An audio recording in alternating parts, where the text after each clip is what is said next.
My friends, understanding the cage system and how it is going to help us improvising and writing guitar solos and improvising guitar solos rather than just rhythm guitar.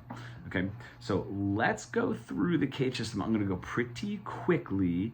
All right, we're going through all of the forms: C, A, G, E, and D. But we're dragging those around the neck to fit whatever chord it is that we want to play. Let me explain that. We're going to, and it's as though we're like playing with a capo. You know, if you just put a capo on and you're playing those open chords up here, but we're going to use our first finger as the capo. Okay, so that just gives us the freedom to not sort of be bound by a capo. And then when we're using that for improvisation and guitar solos, that just gets much easier, of course, to be able to span the whole guitar neck. So let's start with C, right, the first of the cage system. But what we're going to do is, instead of playing it as a C, we're going to do all of these chords as a D. So all of these are going to be D chords. So I'm going to take my C, I'm going to switch my fingers out. So my first finger is free. My first finger is always going to be free here. And I'm going to take C, C sharp, D. All right, so now the 5th fret of the A string. That is my C form, so C of the cage system, playing a D chord. So that's a D. All right, that's a D chord. You can actually also see this like 2, 3, 2 at the bottom here.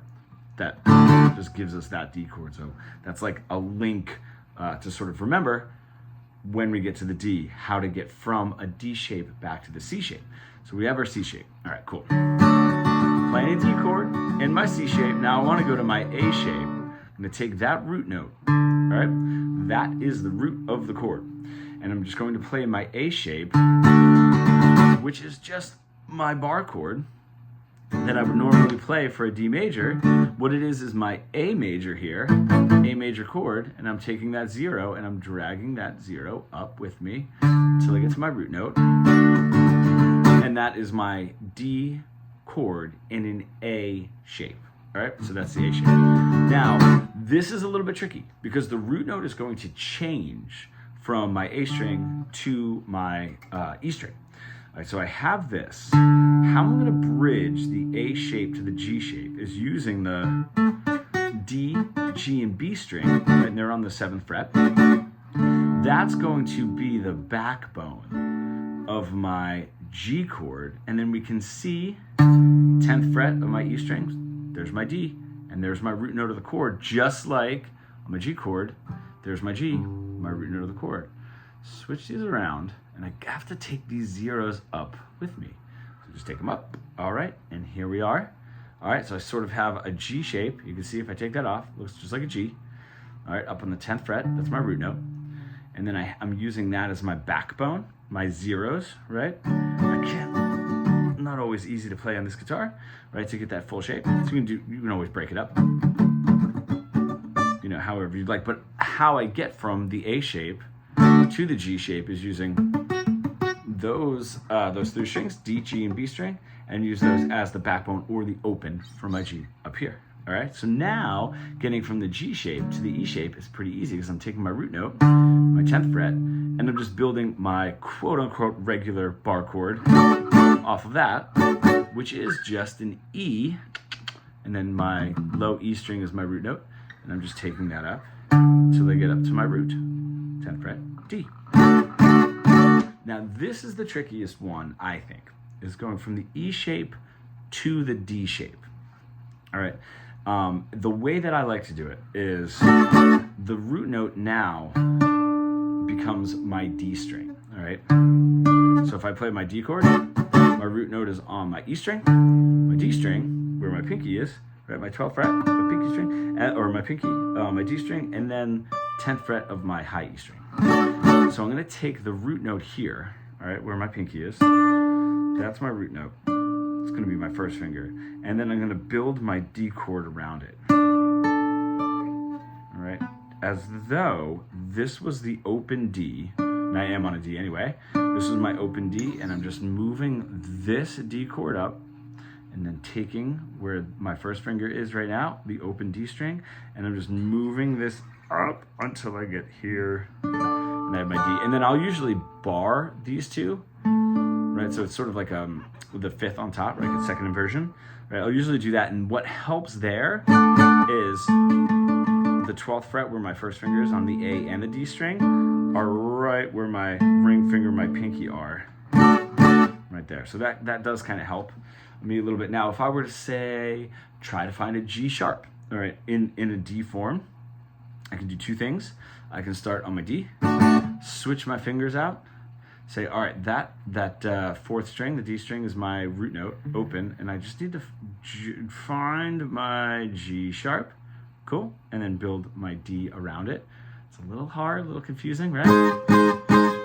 Or I could take a G sharp here and use those two notes, where my pinky is the root note, use those two notes to sort of bridge into what would be my D. I would usually play it like that.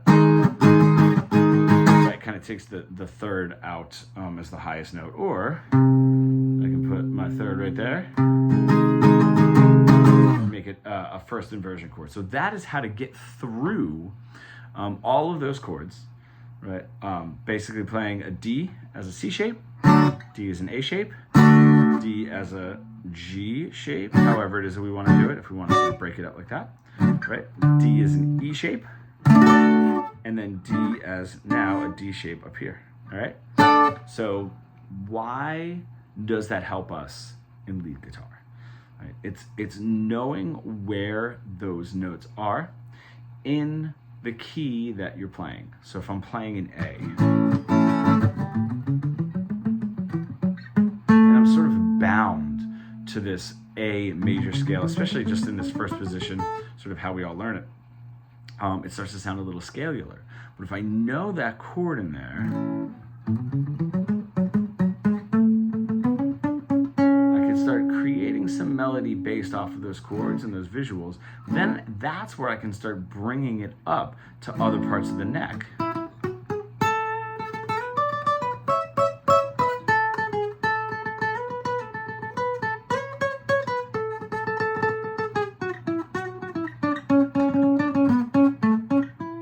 And not getting stuck in just one place, because I know at least A chord in a G form, A chord in an open A, right? If I kind of jump up here, A chord in a D shape, A chord in a C shape, right? And I can use all of those to help me through the neck to know where those chords lie.